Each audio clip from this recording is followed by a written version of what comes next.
but she keeps finding ways to stay relevant. I know, it's fucking annoying. What I thought was great is after I watched a few of the awards, the Golden Globes, and even after Ricky Gervais really called the Hollywood elite on the carpet for being utter douchebags. That was so amazing. 90% of them still went up there and did their political preaching. Oh, really? Yep. At least call him out this time. Well, at least there was someone there. It was just one person. He doesn't care. No, he doesn't. I know. And, he is one of the Hollywood. Let's face it. I mean, yep. The man's rich. He's got fame. I've never liked him. No, I hate him. I despise him. I don't think he's funny at all. There's not much I've seen him in that I'm like, oh, he's so cool. I never watched The Office. I'm sorry. I've never seen any. I don't think I've ever seen any of his movies. What he had to say was really cool, and I liked that they said that, but I still don't really like them much. No, I don't like him, but that tirade was awesome. Fucking perfect. But even did the Epstein and so thing. Whoa! Oh. I know he's your friend. I don't care. That was dude. Talk about shots fired. But what I truly enjoyed most about that is after Dave Chappelle and the wondrous Sticks and Stones stand-up. Did you ever watch that, by the way?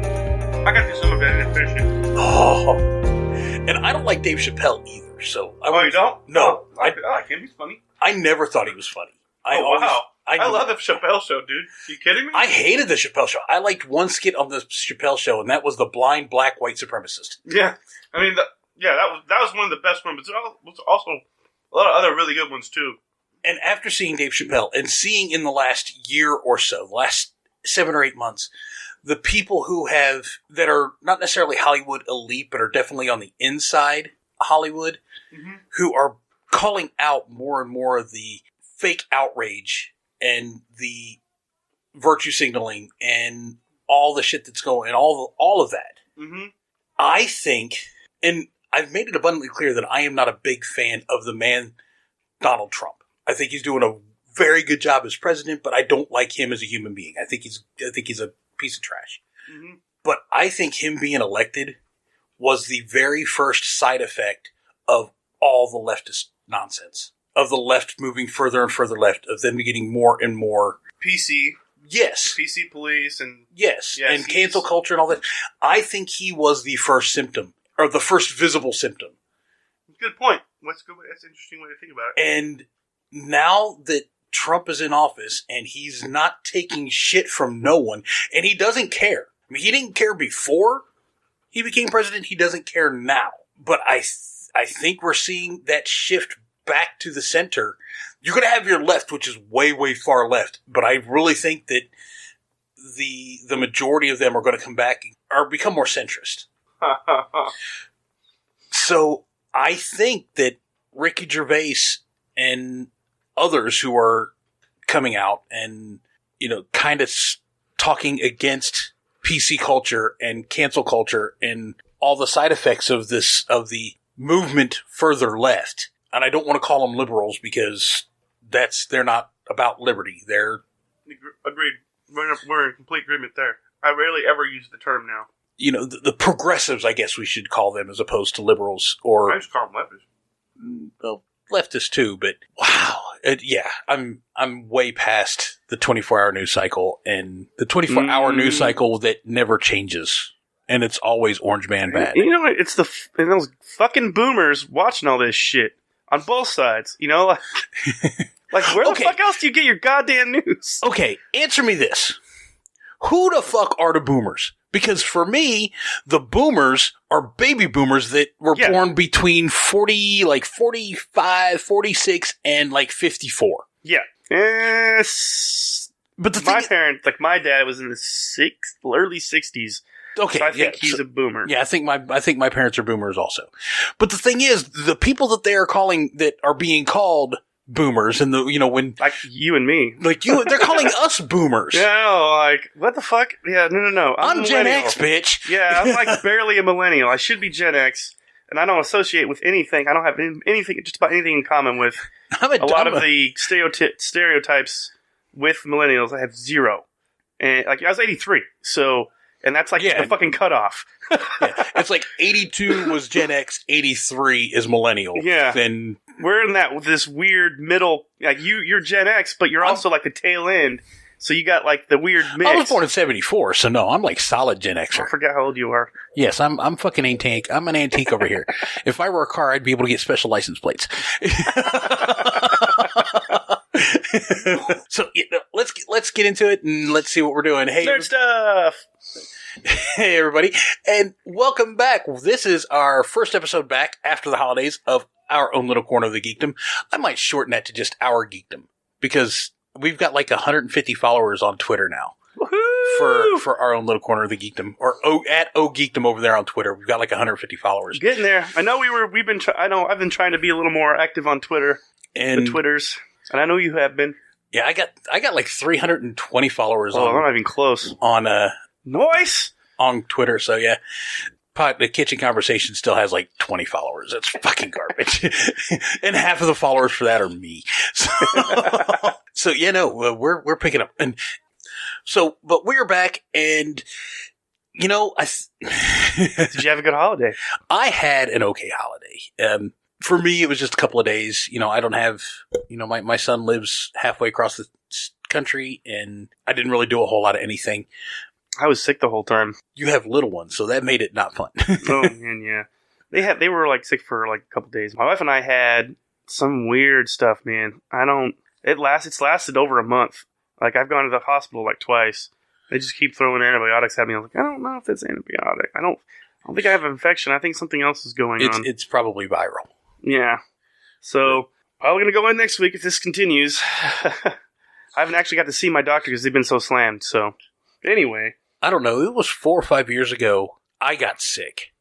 First time I'd been sick in like 12 or 13 years. I never get sick. I got hit so hard. I ran a fever for 103 or more. I had my temperature actually topped out at 105 one day. Oh shit! That was the day my mom and dad took me to the doctor. I was gonna say that's like brain cooking right there. Yeah, you're dying there, and they never was able to tell me what was wrong. We're talking blood tests and all kinds of other shit. And all they can say is you're carrying a heavy viral load right now, and your body's just trying to fight it off. I had no energy. You remember when we didn't game for like 2 months? Oh, and it took me 2 months to recover. It took every ounce of energy I had to take a shower. I would take a shower, get out of the shower, lay on the floor for 45 minutes to build up enough energy to dry off and get dressed. Oh man, it was rough. Fucking killing me. So for us, it was our lungs. Couldn't breathe. Yeah, and it's almost like it's like a time delay. So it only really affects us like a little bit, like 6 p.m. and on when we go to bed. When the weather starts changing and it starts cooling off after the sun goes down. Then this is where I think we have bronchitis. Bronchitis. That's so random. I'll explain that to you here in a minute too. Okay, yeah, and it's like we struggle breathing, and then we're coughing so bad, so it was rough. I mean, I'm definitely better. I feel like I'm on the mend, but I still sound like I got something going on, right? No, yeah, you sound pretty. You don't sound as crisp as you usually do. Yeah, I sound. I don't know. I wouldn't say congested, but different. I don't know if it's because all the coughing. I mean, I feel like I'm getting better. That's good. That's good. But did you have a good Christmas, good Thanksgiving? Because we haven't been on since before Thanksgiving. Yeah, it was good. I got a new PC to, do stuff like this.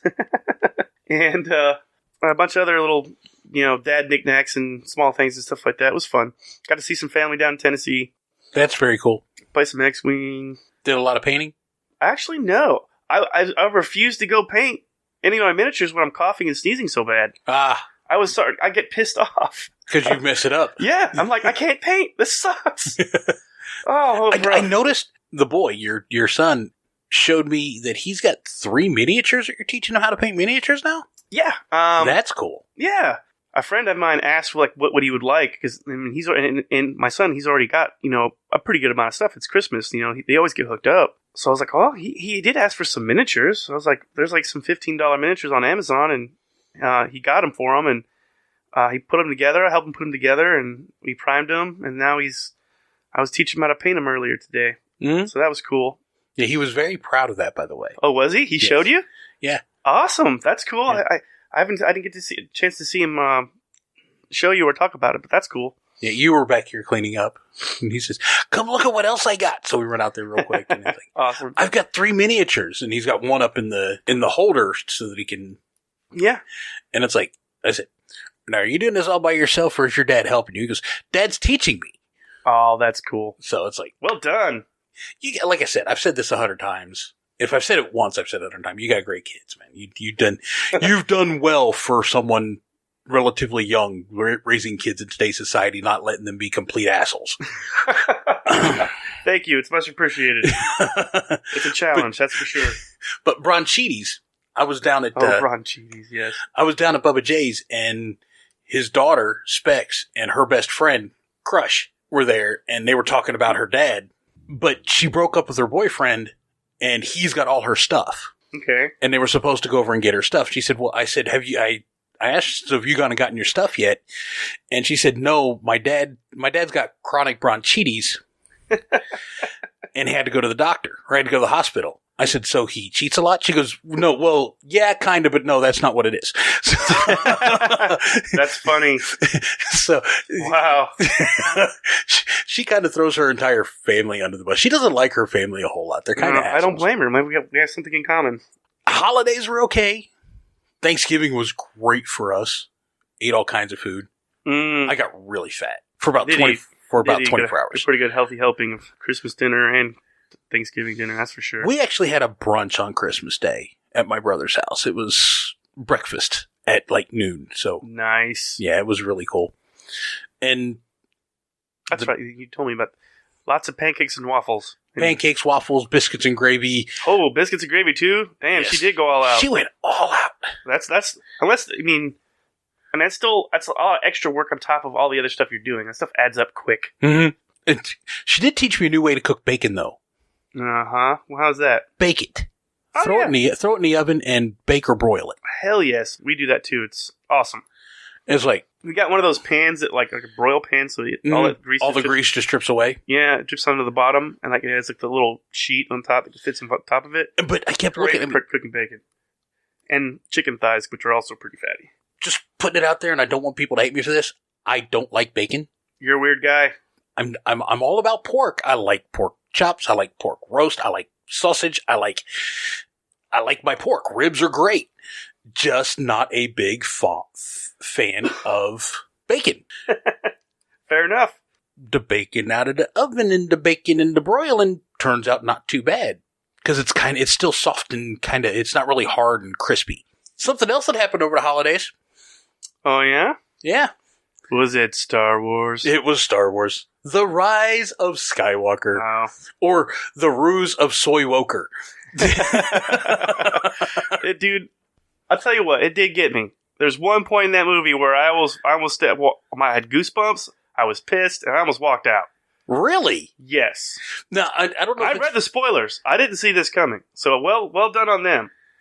What part was that? The part where... Oh, by the way, we are spoiling the shit out of this. So, beep boop, beep boop. Spoiler alert. The part where... This is so goofy too. Rey and Kylo were having this standoff. And, Kylo reaches, like, Chewie... You thought you saw Chewie get in this transport and fly away. Yes. And, Kylo grabs him with the Force and is trying to, destroy it. And Rey tries to... save him. Rey's tried to pull it down. And Kylo's she trying to force lightnings it for some reason. Yeah, she loses out control. of nowhere. Yeah. And then, it blows up, and I was like, you motherfuckers. That was part of the reshoots that finished last month. Oh, boy. That was part of the reshoots. A minute later, you're like, okay, you motherfuckers. That was part of the reshoots that they finished shooting like mid-November. Because they were doing reshoots, continually doing reshoots, right up until like November 19th. They had 33 days to release to do the work to get this movie finished. After the 3 weeks of principal filming, they were starting to edit on set. They were cutting film on set as they were finishing up shots. That's insane. This entire movie was it was such a fucking shit show. Yeah. But, okay, aside from the spoilers, and we'll get into more spoilers later, but right off the bat, what did you think of the movie itself? I mean, I loved the fact that they did everything in their power to shit on The Last Jedi. And Rian Johnson's fucking bullshit. He's like, what about the Holdo maneuver? I was like, I want 1,001 chance, man. Yeah. You know, like there's just constant little things like that throughout the movie, and I was like, thank you. Fuck yeah, you're acknowledging this crazy shit that what? You know? Other than that, it was fun to watch. It was a spectacle, you know? It was entertaining in that the action scenes were okay.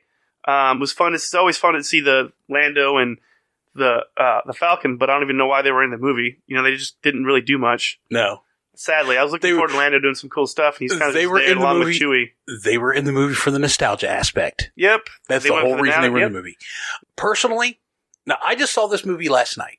Oh, you did? You did watch it. I did go and see it. It was crazy how well the spoilers were accurate. I'll give you that. Yes. I was a little annoyed about the Chewie thing, but for the most part, that was well done on them. Doomcock was right about everything. What I have to say about the movie itself is, if it had not had the Star Wars name attached to it, if it were not labeled as Episode 9, Star Wars Episode 9, The Rise of Skywalker, which has Star Wars written all over it. Yeah. I think it would have been a very fun sci-fi romp movie. As it felt, to me, it felt like it was literally someone's night at an RPG table translated into a movie. I can see that. You have a heard device. That description of it yet, but you've got to find a device, and then that device takes you. You got to go to point A to get clues to go find point B to find point C to get the device to get you to point D. And that's literally what they did. I mean, it was very fast. It was a very fast-paced movie. Another analogy I've heard referred to: there was 10 pounds of shit stuffed into a 5-pound bag. Yeah. Mm-hmm. There was too much movie for the time that they used to put it there. Let's be honest. He didn't have much to work with after Last Jedi. No. I don't even like how. I'm just confused where it all went wrong. Like, why did they choose like a whole completely different director that came out of nowhere? Like, who the fuck is Rian Johnson? You know, like what? I mean, at least J.J. Abrams has a big name. You know, he's directed a lot of other stuff before then, and has some critical acclaim, and then you go from J.J. Abrams is still a fucking joke. He's a fucking hack. Yeah, let's keep it real. He's popular enough with certain the people that just want to go and be entertained. That crowd. I've said before, I roughly enjoyed the Star Trek movies. I just didn't like the fucking time travel bullshit. Star Trek, but they cast that movie we talked about before. We won't get into it, but it's cast perfectly. But yeah, and it's crazy to me that where it all went so wrong. To begin with, probably just, let's say, The Force Awakens, to be honest. I mean, but I enjoyed that movie when I first watched it. And then it just went downhill. I just watched Force Awakens again also. I still can't bring myself to watch The Last Jedi again. Yeah, no, I tried to watch The Last Jedi when my kids were watching, and I was like, oh, what are you guys doing? I thought I taught you better. I was like, oh. There is a guy on Twitter. There's a guy on Twitter, and he works with Geeks and Gamers. He's part of the Geeks and Gamers social media team. His name is Jesse, or Exaggeration Nation on Twitter. Okay.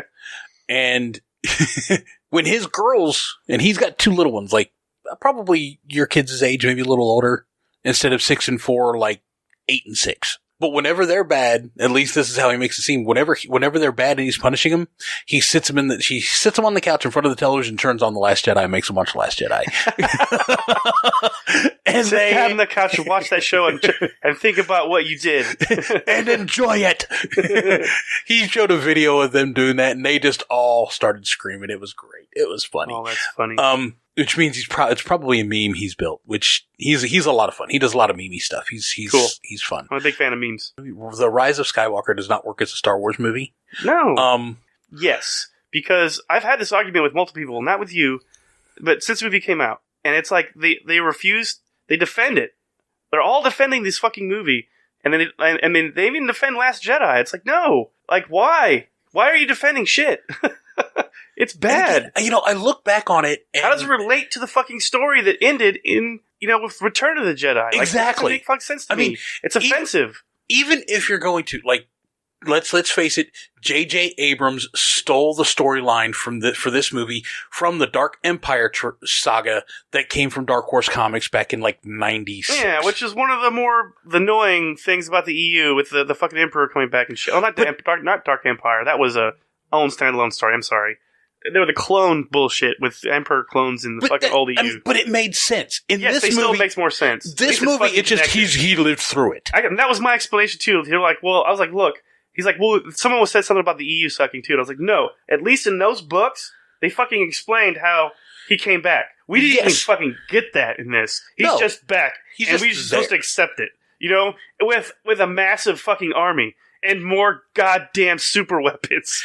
Planet-destroying weapons on Star Destroyers. On every Star Destroyer. And there was like fucking hundreds of them. Thousands, whatever it was. Whatever. I was like, how is that cool? It looks cool, visually speaking. The first time. Yeah. Just like Alderaan, the first time. Yeah. Oh, man. It's just, I mean, don't get me wrong. I didn't like the Palpatine thing, and I think we agree there. But how Palpatine was portrayed in the movie, like just visually speaking, he looked cool. I was like, oh yeah, it was neat how they did the flashing light and he's like a dark side zombie, like very lichy. Yes, very lichy. Yeah. His fingers are all fucking fried and shit. Yep. And he's like moving with the assistance of like this weird machine thing that reminded me of something like out of Hellraiser. Mm-hmm. I mean, and the flashing lights, so his face is always changing each time. That was neat. I was like, that was cool looking. But otherwise, no. I'm just going to see it. A friend I went to see with a buddy, and I sat through it.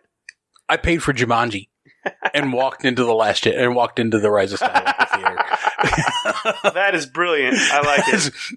They both started at 3:00. Dude, and that theater, empty. It was like half full, not even half full, quarter full. I had 12 people in my theater. Yeah, and don't get me, like, I'm pretty sure on Force Awakens and any other big movie like that came out, even on Thursday night, I think, which is when we went to see it, it was slammed busy. You know, like people are have their tickets pre-ordered, it's sold out. You're not getting in. The Thursday preview and Friday, because when they do the money for that, as far as like on Box Office Mojo or whatever, the reporting, the Thursday and Fridays are done together. Oh, really? Yeah, interesting. The Thursday to Friday box office for that movie was just over or just under $90 million domestically.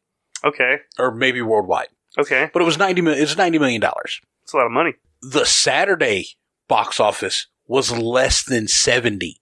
Ooh.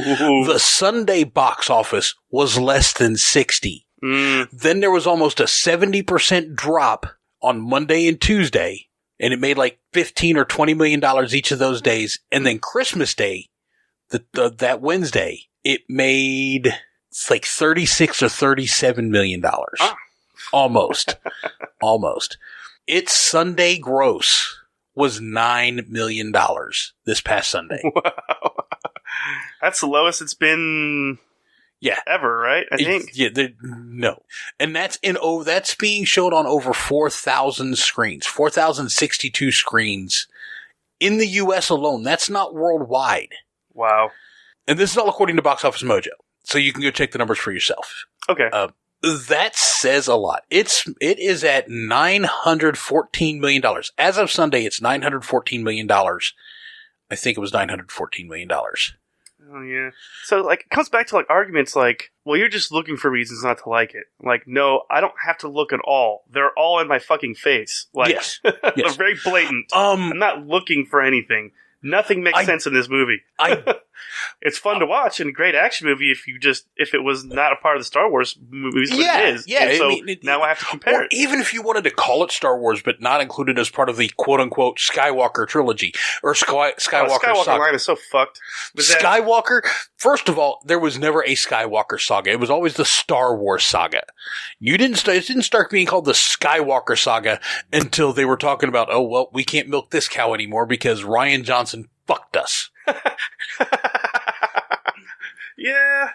If Rian Johnson does not fuck it up with The Last Jedi, they can keep moving down the generations with each trilogy for the next 50 fucking years. Yeah. I just hope, and it's not going to happen, but I hope it does. I'm a cursed optimist. I hope that those movies, all three of them, just get wiped from canon and you just redo it. At some point. They just say, fuck it, we're going to redo this. The last three movies should just be wiped from the face of the earth. And you know what sucks? Is people liking these movies hated the prequels. And it's like, wow. Like, the prequels were weak, but they were not, at least they were, a continuing story. Like, that's what I got. I got more Jedi and a continuing story, and I was happy. That's literally all it was. And let's face it. I don't think that The Rise of Skywalker has beat the worldwide box office for Rogue One. Oh, that was a good movie. Rogue One is the only movie that has come out of Disney Lucasfilm that feels like a Star Wars movie.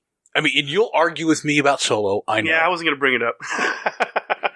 We've been there already, so I'm just going to let you keep going. You'll argue with me about Solo, I get it. You like Solo. You don't even necessarily really like Solo, you just like seeing Chewie being a badass. Well, I like seeing the Falcon be badass too. But the Falcon was a bitch. I mean, the Falcon wasn't all that badass. Oh, dude, the barrel roll into the TIE fighter was epic. That was kind of cool. I mean, there were some cool visuals. I mean, don't get me wrong. There were some cool visuals. I also really liked the train heist thing. I felt like that was Star Warsy. Had this gritty look to it that I haven't really seen.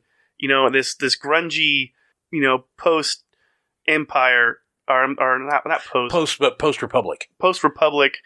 Modern Empire look to it, like how the world, how you get to see a lot of what it looks like. It's just everything's gritty and like that war scene. You don't even know who they're fighting, which is arguable. But also like the stormtroopers and the Woody Harrelson's character. It was really cool. It was really scummy. Scum and villainy. Oh yeah, no, it was scum and villainy. I mean, that's which I thought was cool. That was cool. But to me, it still didn't feel like Star Wars to me. Especially the end with the Darth Maul thing. Most normies don't even know Darth Maul. So for him to come to a big screen like that, I thought that was pretty cool. I fucking hate Darth Maul. He was cool in The Phantom Menace. And yes, I said Phantom, not Fandom. He was very cool in Phantom Menace. Yes, that's why he died too soon. And people were like, well, this character's really cool. Maybe you can bring him back. Which is, get me wrong, that's a bullshit reason. That's exactly why Filoni brought him back in the Clone Wars. Mm-hmm. And first of all, there were like 3 or 4 novels that were written with Darth Maul in it. Yeah, he was prior to Phantom Menace. Yeah. One was it wasn't Jedi. It wasn't. It might have been Dark Apprentice. But there were a couple of books written about Palpatine and Sidious, I guess more so than Palpatine, and his looking for a new apprentice and finding Maul, and there was a lot of lore written around him. And Darth Maul was a badass in all those books, and he was pretty fucking insane. I'm not really a big fan of Darth Maul. He died, and I feel that you'd been utilized better. But he could have been utilized better. He shouldn't have died in episode. He died. and he died pretty convincingly. He fell down a bottomless shaft cut in half. It's like, God damn it! Someone else came back again. They used this. Damn it! They used that for the Empire too. The Emperor too in the last movie. Fuck. At least they did it first in Phantom Menace. Let's get off of Darth Maul and Solo. Back on Rise of Skywalker. Yeah. I'm not real sure how I feel about Zori Bliss. I liked the interaction she had with Poe. Yeah, that's cool. It was like, Poe's got some backstory. I think it's horseshit that we're 6 hours into a fucking trilogy at this point, or 6 hours into the trilogy, into the story at this point, and you're finally getting backstory on Poe. Mm. And I mean, I guess there's sort of this whole, because I always compared Poe to a Wedge, but the more you really think about it, Poe really is the Han Solo of the group. Yes, I can see. And I think you said that months ago when we talked about this before. He really is the Han Solo of the group. You pick him up in The Force Awakens, where you leave Han Solo off at the end of Return of the Jedi. In my opinion, he's come to realize that he needs to be part of something bigger, and being part of something bigger is what he's needed in his life. And then you go and fuck over Han Solo by turning him into a deadbeat dad. I know. And then a deadbeat dad that also lost his ship that he dearly, dearly loved. Yes. What the fuck? Yes. Huh? Both Chewie and him lose it? Like, huh? I know he wasn't in The Last Jedi. I also know he wasn't the guy who played him in Solo, but I didn't like either of those movies. And it really is depressing to see Chewie on screen and not have Peter Mayhew in the suit. Oh, yeah. I mean, and then the guy does good. He's just tall. Yeah. It's cute. Yeah, it sucks, but he's old, so I get it. And he's got bad knees. Well, Peter Mayhew died. Oh, that's... Duh. And, went back to, like, Force Awakens when they were swapping. And then he had back because he had bad knees. I must have blocked that out. Yeah. Well, we've lost a lot of Star Wars people. I mean, yeah, we have. The one thing that happened in the movie that I didn't see. Now we're going to get into some like serious spoiler stuff that I didn't see any spoilers for that I actually really liked. Let me rephrase that. I actually kind of liked. I didn't like how they brought him back, but it was really cool to see Han Solo. That Han Solo was the one who brought Ben back. Yes, that was a really cool moment. I agree. That gave me goosebumps. I was like, wow. I was surprisingly... That was surprisingly well-written scene. Yeah, I heard there was going to be like a Force Ghost or something. I was like, what the fuck? No, and then, he's just a vision in Kylo. He's just a vision, yeah. He's like in his head, kind of like having this, which is cool. Now, that was a really good moment. That was like, wow, capture that. Like, that was like, J.J. Abrams, like, look, what you did for that moment, whoever wrote that scene, whoever, not just you, Chris but whoever Terrio. else, like, whoever's involved with that was a really great scene. That was very well done. That was unexpected. And we get to see, Rey finally lose a fight. Ish. She was getting her ass kicked, and then she was getting her ass kicked, which she should have. Did some weird stuff. She should have gotten beat. She should have gotten her ass handed to her in The Last Jedi. Because I've been saying this from the get go. Because people say, well, how can she beat Kylo Ren, who's supposed to be an experienced swordsman with a lightsaber? And I've been saying this is he was not prepared for the anger and ferocity with which she attacked again, because she was losing initially, and then he said something about the Force, and she dropped into it and came back really like fucking crazed mad. So, okay, he wasn't prepared for that. The minute he would have had a chance to break off and regroup, he would have beat her. But then again, he's broke off, he's regrouped, ground splits, she's got to go save Finn. I mean, that's... Oh, yeah. Also, he was, shot by a bowcaster. By a bowcaster, which should have blown him in half, to be honest. I think Chewie, I like to think that headcanon is Chewie intentionally winged him like that. That's my headcanon, too, because... Heck, everything else we see at the bowcaster, people go fucking flying. Yeah. And the reason it's part of my headcanon is the way that, in the EU, the way that the... Wookiee life debt worked is once Han dies, it passes to the next of kin. So that's every right. member of his family. So it would have been Leia, it would have been Ben. In the books, it was Jaina, Jason, Leia, and Anakin Solo. Okay. And he took care of all of them the exact same way. And that's why, spoiler alert, if you're going to ever read an EU book, that's the only reason he died in Vector Prime. Okay. Is because it was more important to save Anakin's life than his own. At least to him and his life debt. Oh man, such a missed opportunity with Chewie. So, like when he gets captured, and you see like how they lead it up to that, and there's like the Knights of Ren. And I was like, oh shit, Chewie's gonna kick the shit out of some Knights of Ren. Hell yes. And then the next thing you know, he just gets fucking captured. Like, oh, come on. I just want to see it kick some ass. And like the Knights of Ren were cool looking, and they didn't say a word, and you don't really sure where they came from, why they're called the Knights of Ren, but because of Kylo Ren. His knights. They are the Jedi who were at the temple that sided with him when he went nuts. They're Jedi? They were trained They were training. They're not even using their lightsabers. So I guess what I was expecting. I was expecting to see lightsabers, and they were. They should have been lightsabers. Yeah, they were all kinds of crazy weapons and like axes and maces and like what? Morning stars and shit. That was a cool moment. Fucking Kylo kicking all their asses. That was fun. But you finally get to see Kylo Ren be the badass with a lightsaber he should have been from the get go. Yes, and it was with Luke's lightsaber, right? Or yes. Anakin's actually. Anakin and Luke's. But the problem was, like, we were like, didn't that fucking explode in the last movie? Yes, it detonated, remember? Yeah, they broke it. They were trying to grab it and they broke it. They overloaded it with their force powers. Yes. They forced it open. If you read one of the books or the comic books or something, it explains how she is able to repair it. Oh my god, I got that. Oh my god, I had to deal with that a couple months ago. What is it? Thanksgiving. I was arguing about these movies and how much they fucking suck. And they kept saying, well, if you read this, it makes sense. I'm like, look, I shouldn't have to go through, like, it's cool. There shouldn't depend on these little tiny stories like that to be told in the movie. It's the opposite way with, like, the Shadow of the Empire. Remember how it told a story that was separate in between the books, but nothing to explain. Yes. Like, necessarily where they're at. Or it enriched the story that you already knew. Exact. There you go. Thank you. That's it. And he's, like, explaining to me, like, no, listen. He's explaining to me, like, why Luke is such a piece of shit.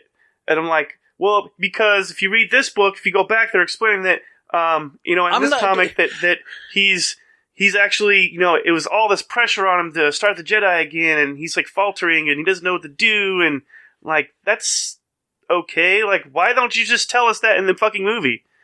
Instead of making us think he's just a fucking coward. Yeah, which he's never been in his life. And another argument was, like, he was saying, like, well, he just showed up in the Return of the Jedi, and this is the problem. He started going in on the originals, and I'm like, look, you can't, that's the original material.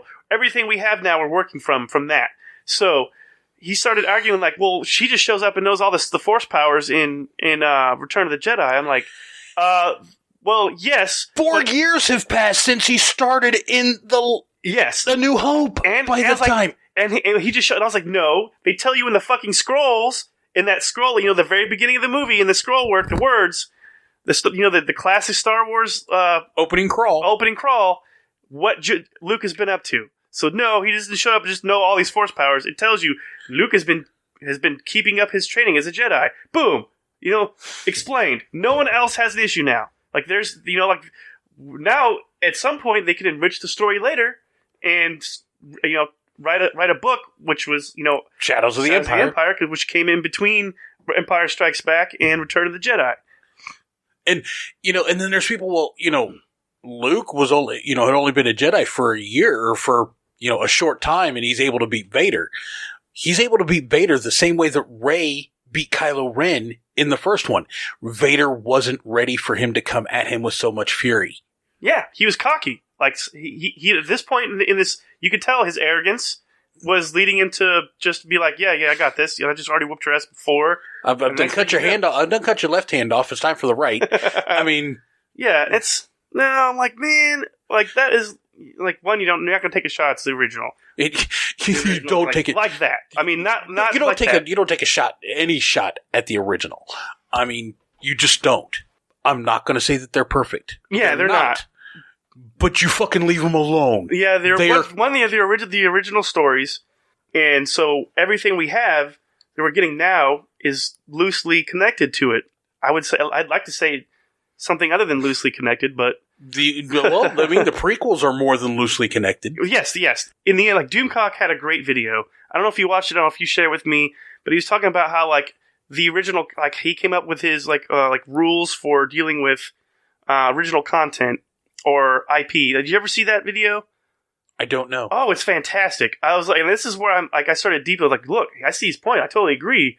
We'll have to go back and watch it, like, together, like, maybe after this or something like that, because it is fucking good. And I was like, wow, okay, this is kind of where I stand too.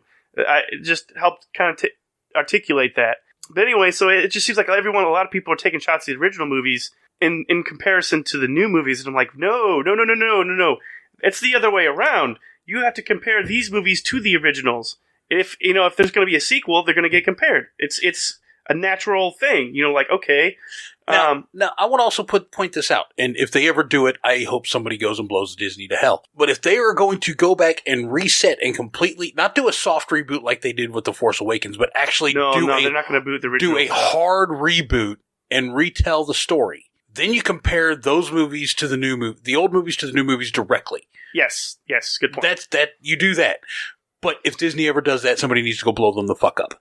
Yeah. Like, literally, like, nuke the fucking complex.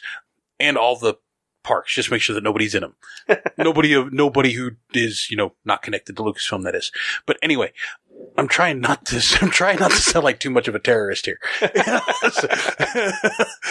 But when you're doing a movie or a series of movies that are continuations, or in the sense of Rogue One and Solo, are movies that are meant to enrich the overall story that you told in the first 3, in episodes 4, 5, and 6, you have to look at these movies as how do they fit into the canon established in the movies. You don't even look at the EU.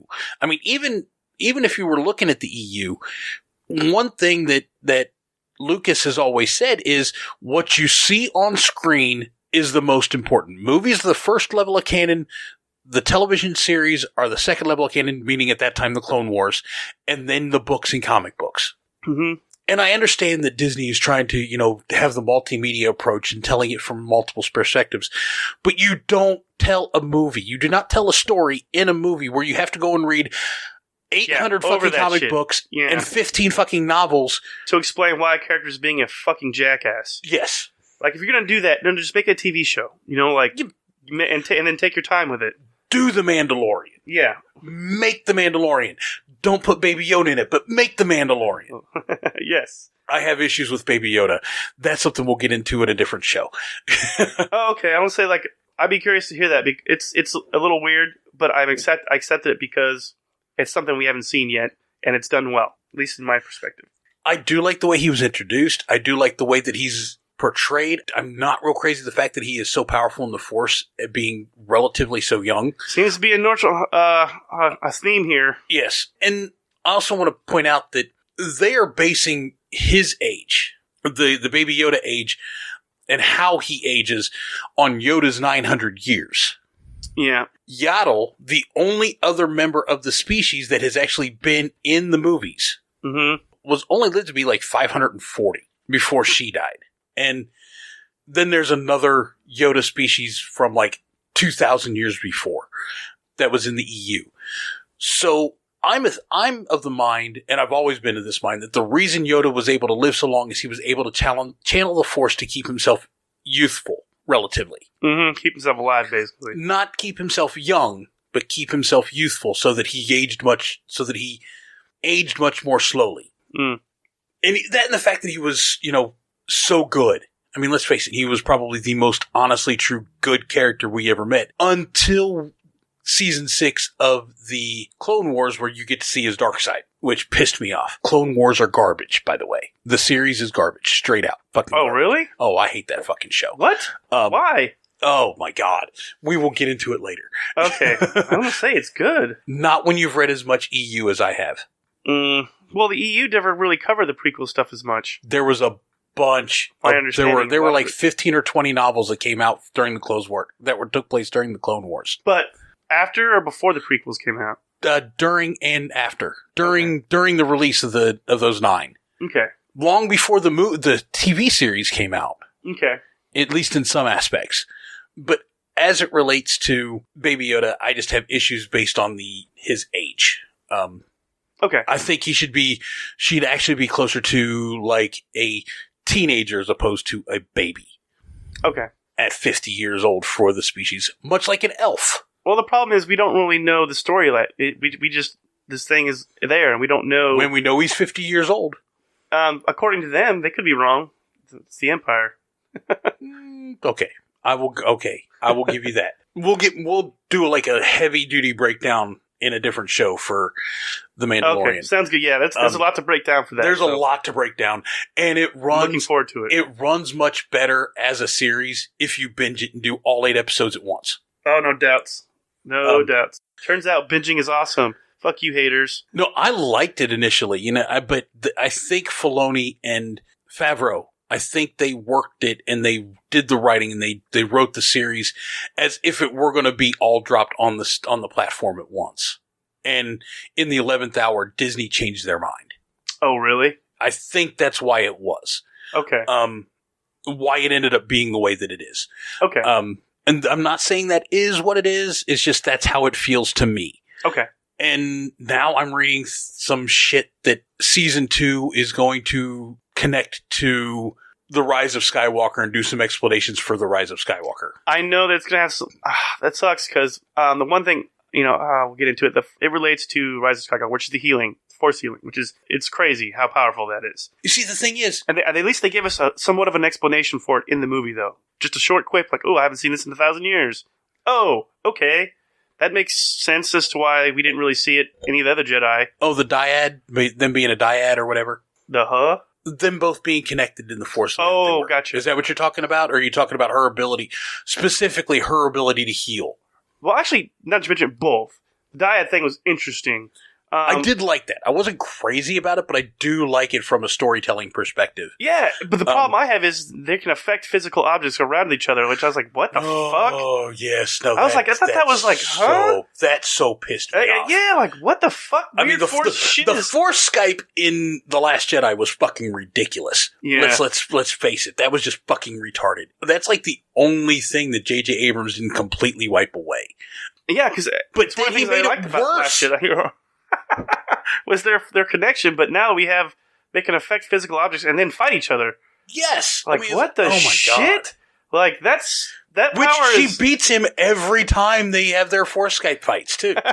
I mean, the only time that she doesn't beat him is when they're on the ruins of the Death Star, and it's like, well, why are you losing now? Yeah, she lost and then... No, she didn't lose. She was losing until... Yeah, she was losing. Until something happened and Ben got distracted and she was able to stab him in the gut. Leia happened, that's right, Leia. Oh, God. Which was a weird exit, not gonna lie. There's just not much you can do with that, unfortunately, with how everything happened, so... But if they'd have told the story right and had Episode 9 focus on Han, Luke, and Leia, bringing them back in... having them find these new characters that we end up really liking, maybe even introduce them in that movie, but don't really focus on them. But bring in Rey, Poe, Finn, and Kylo, if that's what you want to call the characters. But bring in the new characters, but you build the story around Han, Luke, and Leia. In the second one, you can even kill Han at the end of the first one if you want. Yeah. Still, you can even kill him at the end if you want.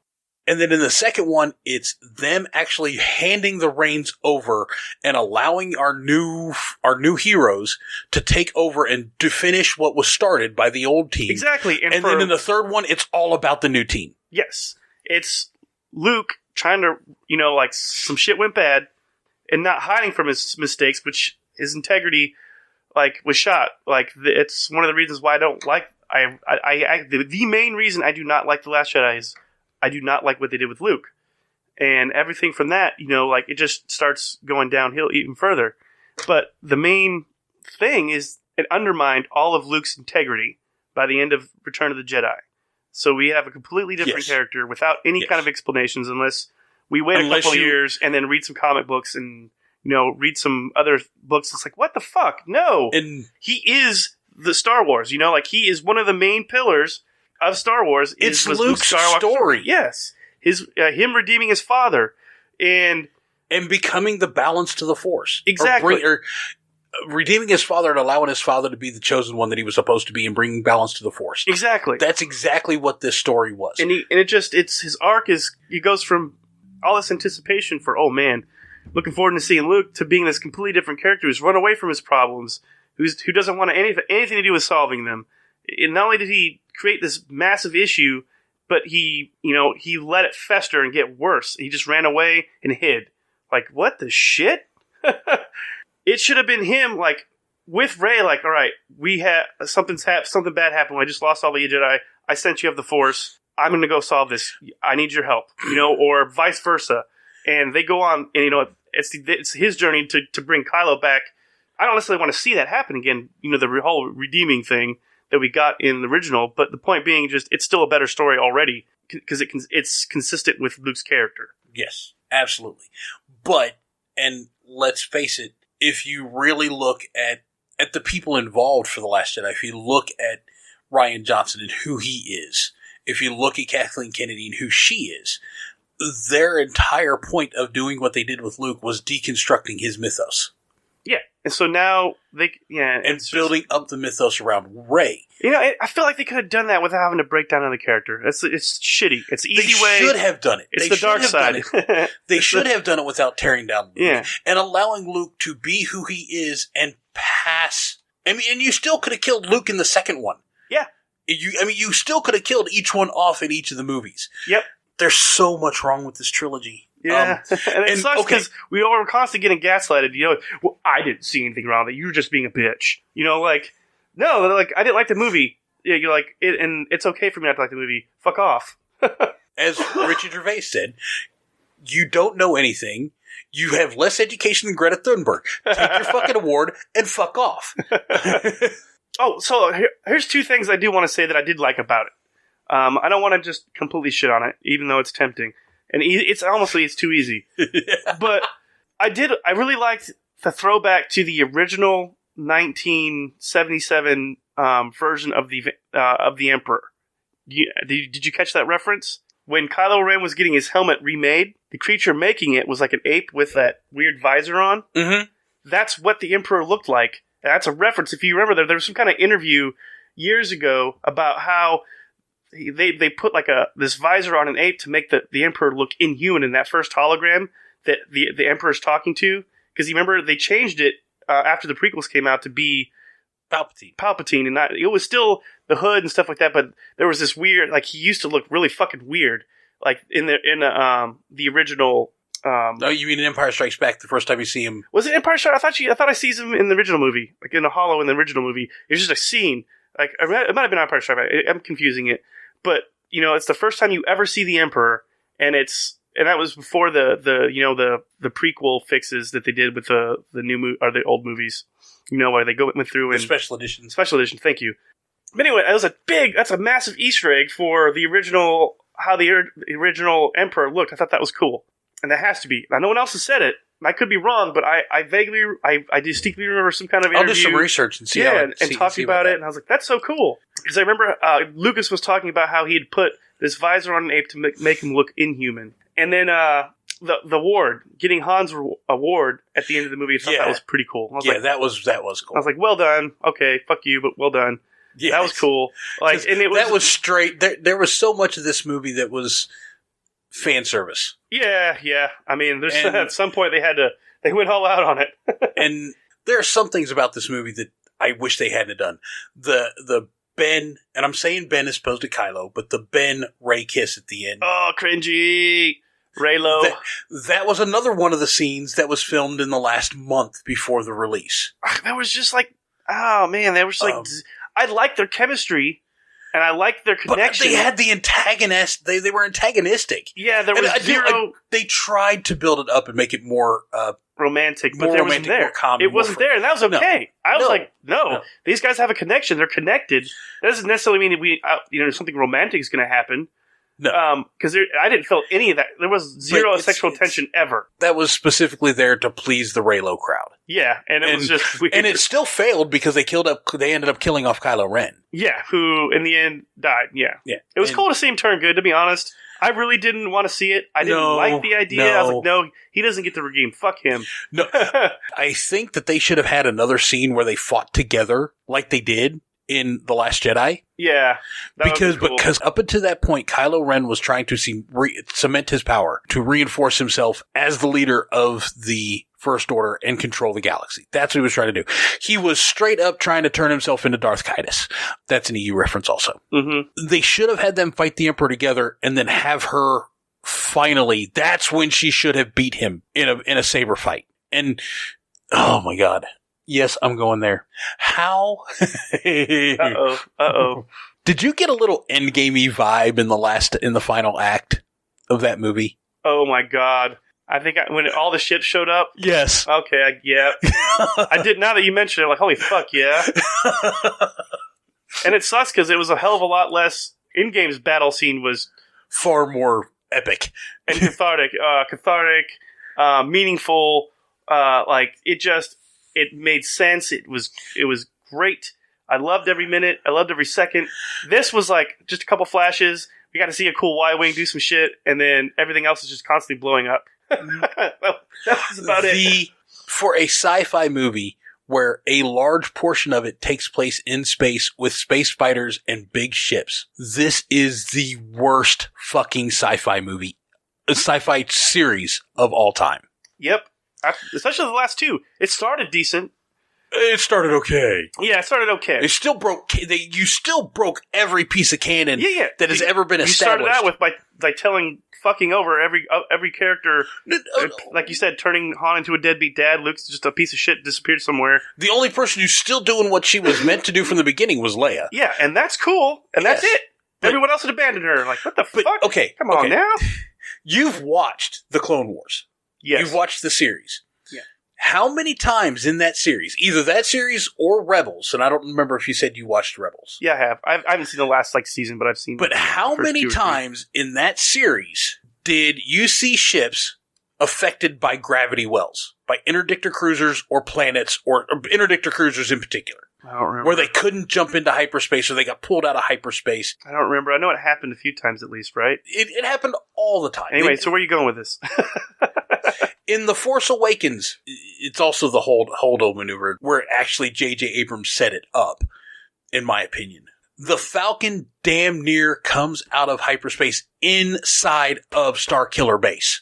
Oh, the hyperspace skipping or whatever they called it. That happened in Rise of Skywalker. I never considered that because it was a new trick. I never thought about it that much. But the hyperdrives never would have allowed it to happen because as soon as the hyperdrive sent a gravity well, they shut down and pull you out of hyperspace. Ah, gotcha. So he never would have been able to get that close to the planet. Okay. And it set up everything that Rian Johnson was able to do with the fucking Holdo maneuver because it changed the rules. Wow, I never thought about that. You changed the fucking rules in The Force Awakens. Yeah, here's one of the video I referenced earlier. Doomcock mentions you do not fuck with the original content. No, they set the rules, and the only person that can go back and fix that or change it is Lucas or the creator. The original content creator is the only one that's allowed to go through and retcon things. And, stuff like that. How much did J.J. Abrams retcon fucking Star Trek because Gene Roddenberry's not around to tell him to fuck off? All of it. He retconned the entire story of all those characters. All of them. I don't like J.J. Abrams. I've never liked J.J. Abrams. And I am just sitting here salivating, waiting for him to get his hands on the DCEU and to really? fuck it up. What? He's got a $500 million contract with Warner's, and they're gonna have him start doing DCEU movies now. That's terrible. No. No. Oh, man. Oh. They should be going with the people that directed Joker and Wonder Woman. Those two, the trailer for next Wonder Woman looks fantastic, by the way. It does. I'm so pumped for that movie. I haven't been that excited. Holy shit. That looks fucking fun. The only thing I really want to understand is, how is Steve alive? Exactly. I watched, one of my favorite YouTubers is Emergency Awesome. And I was like, look, I had the same question. Because I usually watch a trailer and then I'll go see what Emergency Awesome has to say about it. Because he sees a lot more of the Easter eggs and stuff like that I don't catch or the internet doesn't catch right away. Basically, Maxwell Lord is supposed to have some kind of telepathic power. Maxwell Lord, yes. That's canon. Yeah. That's and in so the books. The constant, or the thing with that is what he explained that he doesn't know either, but his guess is that it has something to do with the crystal he has that you see in the trailer. It's something to do with his powers, and it's manifesting as something that people really want back. And because Wonder Woman really wants Steve Trevor back, he does come back. And so he's not actually there. It's just this whatever. It's a vision, basically. Okay. Yeah, something along those lines. So, which is okay, that makes sense. All right, fucker, where was I? All right, so yeah, back to Star Wars. Doomcock was saying he's using someone else's thing, and then he kind of makes it his own. I think, and he even gives credit to the person he got it from, and then he's like, look, I'm having even added more to it. But basically, when it comes to messing with other people's IP or creative vision, that you follow their rules and you don't break them. The only people that get to break those rules is the creator himself. I thought that was really cool. We'll have to watch that because I think you'll really appreciate it. I mean, I'm surprised you haven't seen it, to be honest. I may have and just don't remember. There's a lot. I mean, there's a lot to go over in the last several months about Star Wars. Holy fuck. What do you think about the idea of a lot of things that have come out here in the last basically the last 2 weeks since the release of The Rise of Skywalker, that Disney has deliberately shot J.J. Abrams in the back, stabbed him in the back with this. And it was all sabotaged from the get-go and was never actually supposed to be a successful movie. Critically successful movie. I don't know if it was deliberate, but it seems like they had their hands in it so much there's not much else he could do. I'm not sure where you're talking about with turning it. I've seen a few things on Twitter, but I just like, okay, I'm not sure what they're referencing when it comes to J.J. Abrams and being stabbed in the back by Disney. Basically, that a month ago when he was finished with the movie. Yeah. Because they were doing all the edits on set while they're pressed for time. Pressed for time. And they were been pressed for time since day one. This should have been a 3 or 4 year production schedule for this movie. Especially with as big as it was. And as much as he needed to tell. But basically, once they finished and they handed it over to Lucasfilm, Kathleen Kennedy re-edited it and cut out roughly at least a half an hour to 40 minutes of movie and made it so that the story was even less coherent. I mean, the story was never going to be coherent, even with an extra half an hour. You needed 5 hours to tell this story. You needed 2.5 hour movies. Yeah. We needed some kind of background on this to how Palpatine came back. An opening scrawl to say he's still here does not help. No. It worked for Luke in his case because that's all we needed. Yes, he's been training as a Jedi, the new Jedi, that's the next logical step is in his progress, in his path. Yeah. I have no idea where Emperor came from again. What the fuck? Did he look cool? Hell yeah, he did. Yeah, Force lightning was badass, and like I said, Force life-stealing thing he was doing was cool. That was kind of cool. I thought it was bullshit. Oh yeah, it was bullshit. First of all, I also want to talk about the Force healing thing. Force healing is not new. No, it's been around for a while. One of the main characters in the prequels, I don't remember her name. I remember she had Barriss Offee, maybe? Uh-huh. One of the characters, I remember seeing, I never read the book, but I remember her seeing her character on the book healing clones, or, there was, artwork. It was never to the extent of what Rey did. Rey's was insane. She could, save you from dying, or, at the edge of death if you're bleeding out or something like that, but she couldn't, just heal your wound completely until it's gone. No. She could use the Force to return a little bit of... You know what? The best way to explain it is kind of like... I don't know. Did you ever watch Babylon 5? Fuck yeah, I love that show. Lorien. I cannot grant life. What I can do is breathe on the remaining embers. Ooh, nice reference. Holy shit. I haven't seen that show in forever, and I love it. That's a fucking great quote. That's how Barriss Offee worked. I mean, not necessarily because they couldn't be dead, but they could be close, and she could use the Force to kind of give you this push back into life and jumpstart the healing process. She couldn't just put her hand on you and insta heal. Yeah, to use it as a role playing term to an RPG term, she could restore a little bit of hit points. There you go. See, that makes more sense now. That's how it worked. Whereas, literally, Rey was the point where she wasn't just able to lay on hands and give you a few hit points. She could straight out fucking mass heal. 250 hit points on a 20th level character. It works. And another thing, in the novels, it was common in the novels. Kenobi did it for Luke in A New Hope. Remember when Luke's laying on he goes up to him and does some stuff. He just transfers a little bit of energy into Luke to help Luke recover. Wow. I never thought about it. I know he did something. I figured he used the Force, that he was unconscious, but I never thought of it like that. They just used the Force to kind of wake him up, like smelling salts or something. That's cool. In the EU book, The Courtship of Princess Leia, Luke is running through a pack of Rancors because they're all riding Rancors. But Luke is going through the pack of Rancors every time they get exhausted and laying on hands and reinvigorating them and giving them more energy so they can keep running. So it's not new, but to that extent is unheard of. Yeah, in any I was really surprised when I saw that Baby Yoda did it too. I was like, oh. But that's why they released that. That's why they released that episode of The Mandalorian. Yeah, so there's the connection. At least it wasn't as bad as I thought it would be. I heard they were, this episode's going to be connected, and I was like, oh shit. It was the Force healing. It should keep its distance from those movies as much as possible. Everything that comes out for Star Wars from now on forever should keep their distance from this trilogy. We'll forget it ever happened, right? Hopefully. Yeah, that was crazy. I agree. And I didn't really I was like, what the fuck? She just boom, insta-heals people. Like, what the shit is going on? No, but Barriss Offee, she was a very talented Jedi healer. And not the only one. There were quite a few, actually. Force healing is a thing. Yes. And always has been a thing. I'm not that familiar with it, but I know it existed. Not to that extent, though. I mean, she stabbed him through the fucking gut with a lightsaber. Yup. First of all, he never should have been bleeding. No. Because it would have cauterized the wound. Insta-cauterized, yep. That's, even though it's instantly cauterized, the wound can still tear and move, but I don't think he was moving that much for it to not tear, but... Because that flesh is, it's not... Yeah. It'll crack and... I don't like the fact that it was the same wound that Obi-Wan, or that Qui-Gon Jinn got. Yeah, and then he couldn't get healed. It was like right through the center. So to me, it breaks canon. Yeah. Because it's never been able to Let's be honest. At this point, they really don't care.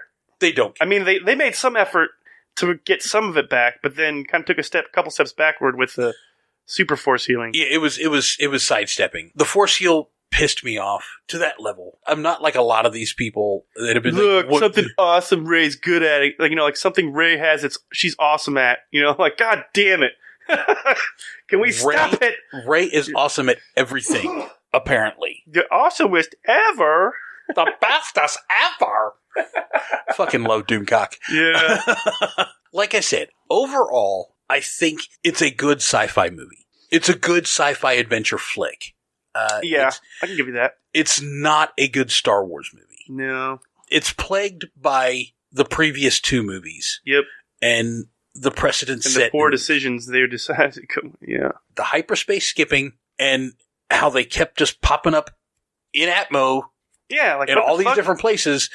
That was all set up by J.J. Abrams and what he allowed Han to do with the Falcon. And if they did it they could have been like, it's been 30 years, we've had new technology that can let us do a little bit of skipping or something like that. They didn't even explain it. They didn't tell us that. They just assumed that we all just assume it's the same technology after 30 years or I'm whatever. of the mind that none of these people had ever seen Star Wars. They might have seen the first three, but they never read or watched the Clone Wars. So they had no idea about what was established in canon from the prequel trilogy and the Clone Wars. Oh, yeah. So they don't know what their limits are. When Kathleen Kennedy came out mid-October and said, it's really hard to put things to build a story because we don't have any source material. Are you fucking kidding me? You already had people not liking you, and then... You have all these people who are like, what the fuck are you talking about? Like, that you just threw out, thousands upon thousands of books and stories to wipe the slate clean, as it were. And now you're complaining that you don't have stuff to write about or to make a movie out of? We don't have source material. Like, and George Lucas handed you his, future, whatever, however bad or good, we don't know. And we can't say because it never happened. At this point, it's got to be better than what we got. I want to go with that. And here we are. And there's a whole bunch of people who will say that the EU was not canon. Oh yeah, it was canon for... Well, it was sort of canon, but let's go ahead and put this right. For a long time, there was a lot of stuff that was written, a lot of stuff that was put out there that didn't really get approved by Lucasfilm. It's like, okay, yeah, we'll put the Lucasfilm, the LucasArts on here, and we'll say it's good. And then there was this huge series that came out called the New Jedi Order. It was 19 books. It introduced a very scary new enemy. The Yuzong Vong. And did so much. And that was where Star Wars grew up. And I've said this before. I know I've said this before. And then after that, they had the Legacy of the Jedi series and Legacy of the Force series, which ends 43 years after the Battle of Yavin. Guess what? When they released The Force Awakens, it was 43 years after A New Hope. Or, no, wait. When they released it's 43 years after A New Hope. Okay. You could have picked up your stories. You could have had all of that. You could have kept it all and started your new movies there. Because those books, up until that point, had done exactly what we've been talking about. It set up the story so that Han, Luke, and Leia were passing off the responsibility of guarding the universe to the next generation. And Luke didn't become a massive piece of shit either. Even though he Neither fucked did up, Han. he still fucked up. He wasn't a perfect character. No. But he also didn't become a massive piece of shit. But that's where they fucked up with Rey, because they made her a perfect character. They made her the point that she never messed up. She was the best at everything. Until she lost that one lightsaber battle to Kylo Ren. Which, It took 3 movies to lose. The choreography for those lightsaber battles is fucking horrible. Yeah. It's not a sword fight, it's just banging sticks together. Yep. And it's not just the lightsaber battles in The Rise of Skywalker. It was that bad in The Last Jedi also. Yep. And it wasn't really great in The Force Awakens. Now, granted, the lightsaber fight we got in The Force Awakens was really quick. Yeah. So you didn't really get to see a whole lot. I thought that was good because it felt undisciplined. Like, it was just... Yeah. They were swinging at each other, but not with the same discipline that, like, Vader and... She should have been swinging with wild... She should have been swinging with wild abandon. Yeah. But he shouldn't have. Yeah, he should have some kind of... He should have had this great form and this great technique, which he didn't. I have issues with that. Yeah. Another thing I've had issues with pretty much from the beginning of The Force Awakens is that it seems that with this new trilogy, with the Disney trilogy, hyperspace travel takes no time. Oh, yeah. Yeah. It's like whenever they need to get somewhere, they're there. Like, there's no... It's like fucking Game of Thrones teleporting. If you remember that. No, I never watched Game of Thrones. I haven't watched Game of Thrones. Oh, I wasn't sure if you heard the jokes. And I'm seriously not ever going to. No, you're not missing anything at this point. They failed so miserably to end that series. Oh my god. And then you have apologists for that, too. Well, it was still pretty good. Like, no, stop it. Like, they do all this fucking setup, and they take their fucking time, and I kind of get it. The book they were expecting to be out wasn't out yet, so they guess they had to come up with all their own material or whatever, and they fucking failed miserably. Which just proves Dan and Dave are fucking hacks as well. Yeah. Because, don't get me wrong, there's a lot of... I love Game of Thrones, but I also will point out, like, look, there's a lot of those episodes where filler, like, hour-long episodes were like filler. Nothing really happened. Nothing progressed the story. There's plenty of that shit throughout all the seasons. Mainly, like, the 3rd and 4th season, I think. The second the first and second season seem to move along quite well, but the pacing in the first 2 seasons, which is the only seasons I've seen, are the first 2 seasons. The pacing to the first 2 seasons is actually really, really good. Oh, yeah, and then it just got worse from there. Like, awful. And then I love these characters. They did a great job with the actors. Once again, these actors are great. The actors are great. The characters, not necessarily. The actors portraying the characters, yes. I loved all those characters. Loved or hated, I should say. There's plenty, and I hated them for, because they were great villains, not because they were bad characters, but great villains. Everything became forced. They were shit. They were leaving water bottles and fucking coffee cups on set and Starbucks on cups, film. yes. Yeah, like, dude, that should have been like. They took a fucking year to film, like 2 years to film the last season. Yes. So it's like no excuse. You made us wait, and all these people are like, well, look, no, we invested our fucking time too. We paid our money and our time and expected some returns and got shit on for it. So yes, people can take offense to that, and that's okay. Yeah. Well, that's a whole other ballgame, and we're still on Star Wars. But anyway, it's something else about The Rise of Skywalker I actually appreciated. I don't like the movie, but I do appreciate the fact that this movie didn't seem to be riddled with real world political ideologies. We got to watch. It was. What's funny is like, well, I see a lot of complaints about that too, and like a lot of people that love The Last Jedi hate The Rise of Skywalker, and it brings me so much joy. Because, like a lot of the people, the reasons they liked that movie were just because it was because of the political bullshit that was involved in it. And the problem was it didn't feel natural within the Star Wars universe, and it all felt forced. It was just awkward and weird, but for whatever reason, it subverted expectations, and so. But it's so different. It's like the best movie ever. It's crazy that we have this dichotomy, like the people that sit on one end of this spectrum and be like, "This is the best Star Wars movie." And then the other people are like, no, this is fucked up. This is the worst movie. And the people who are like, yeah, well, this one wasn't so bad. And people in the middle are the worst. They're almost the worst because they gaslight both sides. Well, that's kind of us. No, I'm on the other fucking side. I'm the one being told it was a good movie. You're just racist. See, like, no, that's not true at all. No, okay, I see what you're saying. What I'm saying is, we don't think it was the best movie ever. Well, Rise of Skywalker specifically. I mean, The Last Jedi, it was fucking horrible. Yeah, I was beginning to end. The Last Jedi. I'm tired. I'm sorry. The movie gets us both going. But the Rise of Skywalker, we're the ones who are sort of sitting in the middle. It's like, nah, it wasn't a great movie, but it wasn't the worst Star Wars movie. In that movie, yes. In that regard, yes. Last time I looked, and I don't know if they've changed it, but last time I looked, it had a 53 or 54% on Rotten Tomatoes. Not the Rotten Tomatoes is actually anything you should actually... I know, but it's one of our favorite things to go to because it's so fucking ridiculous. The critic score was 53 or 54%. Oh, yeah, it's 54% and 86 audience. But it's been stuck at 86% audience score from day 3 after release. Yeah, like how... I'm confused. Give it some time. We need to give it some time because... No. People are going to... As in, like, after a couple weeks or a couple months, people are going to be like, and we'll watch it again. The spectacle goes away. Like the I don't think new so.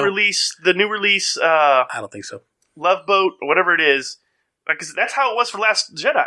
Everyone loved that movie until a couple months later, everyone started rethinking, go and watch, like, more and more people came around and be like, no, that movie sucks. This movie was garbage. Yeah. Another thing... Let the spectacle wear off.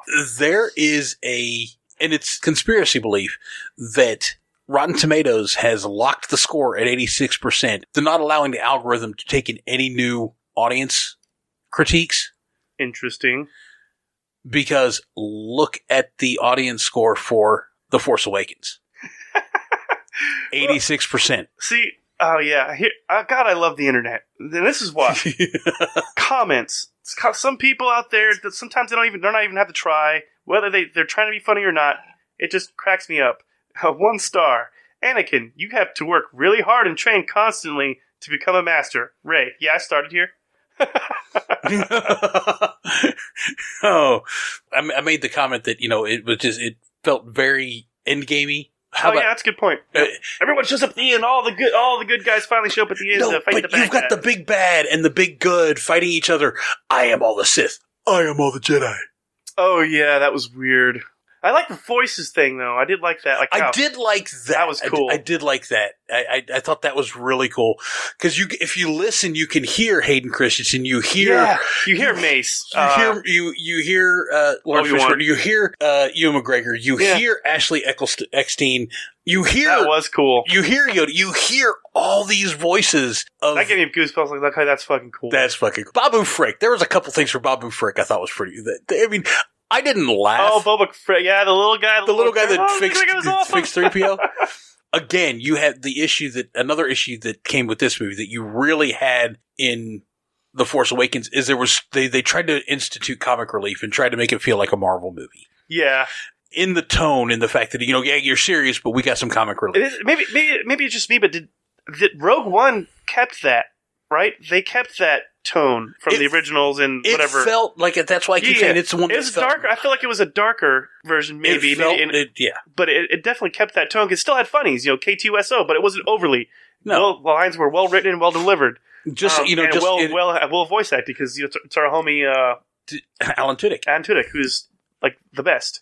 And in that particular movie, and in the original 3, your comedy came from the snark you get from Han Solo. And in C-3PO and C-3PO and R2's interactions and stuff. I mean, anybody. It's side stuff, Yeah. For the most part, it's side stuff. In this, it was your main characters trying to be comedic, and it doesn't work. And in Star Wars, it's not supposed to work. That's not what Star Wars is. Yeah, I went with the Marvel formula, which is a great formula for Marvel. But there were some things in this that, I got a chuckle out of. Like Babu Frick and Ami's a Babu Frick. Oh, hello, Babu. He's one of my oldest friends. That guy was awesome. Yeah, I did like him too. There were some really good things. Some things I got a chuckle out of. Some things that was like, nostalgia ridden that gave me the feels. Yeah. But for the most part, this movie, it was too busy. There was too much going on. It was too cookie cutter. It felt like a video game. Or a tabletop RPG game. You go to point A to find out clue for point B. Go to point B to find out clue to point C. Oh, here's side quest. Go save your buddy. Go to where you need to finish up to find the MacGuffin that you need to get to the end game. And to me, just that, again, that isn't Star Wars. One of the natural jokey things that felt different, was it D.O., the little... Oh, the little guy? Don't touch me. I thought that was funny. Yeah, no thank you. I thought that was okay and a nice little touch. The fact that 3PO explains, I think it's 3PO explains. Oh, thank God he'd become a super death battle droid or something like that. That was originally what he was supposed to become. Oh, jeez, I'm glad they changed that. That's what he was supposed to become. And I like the fact that he got most of his memory back after he got wiped. That what R2 did the backup restore. Oh yeah, that was cool. That was cool too. I mean, he missed the movie. Basically, that's what he doesn't know is what happened with this movie. Too bad it wasn't from way back when at the beginning of Force Awakens. Then we could just wipe it all from our memories. I envy the C-3PO right now. Yeah, you have a Boba Frick? I could use a Boba Frick right now. Wipe all that shit away. As a Star Wars movie, I think it's garbage. It's a solid 5, maybe 6 Star Wars movie. Yeah. Lower if you're looking at it as a whole, from episode 4 through episode 1 into episode 9. Maybe a 4. I hated this movie. I hate this whole fucking trilogy. I know, right? And you see, man. I'm one of the relatively very few people who were like, from the minute they saw The Force Awakens, was like, yeah, we're fucked. Oh, really? Very few people. I remember you initially were like, not even interested. You're like, nope, fuck it. And I was excited about Force Awakens. It was a new movie. And I was so many people were excited. Were excited about it. Initially, I was even excited after that movie. It was The Last Jedi that sealed the deal and therefore soured me on everything Star Wars. Yeah, I'm like, now I don't, not everything, just new trilogy stuff. Yeah, and I said it, I don't know, 3 months ago, The Mandalorian and Dave Filoni, that's going to be the savior of the Star Wars brand, in my opinion. Yeah. And as of right now, that's standing up because The Mandalorian is doing very well, even though I still think The Witcher was better.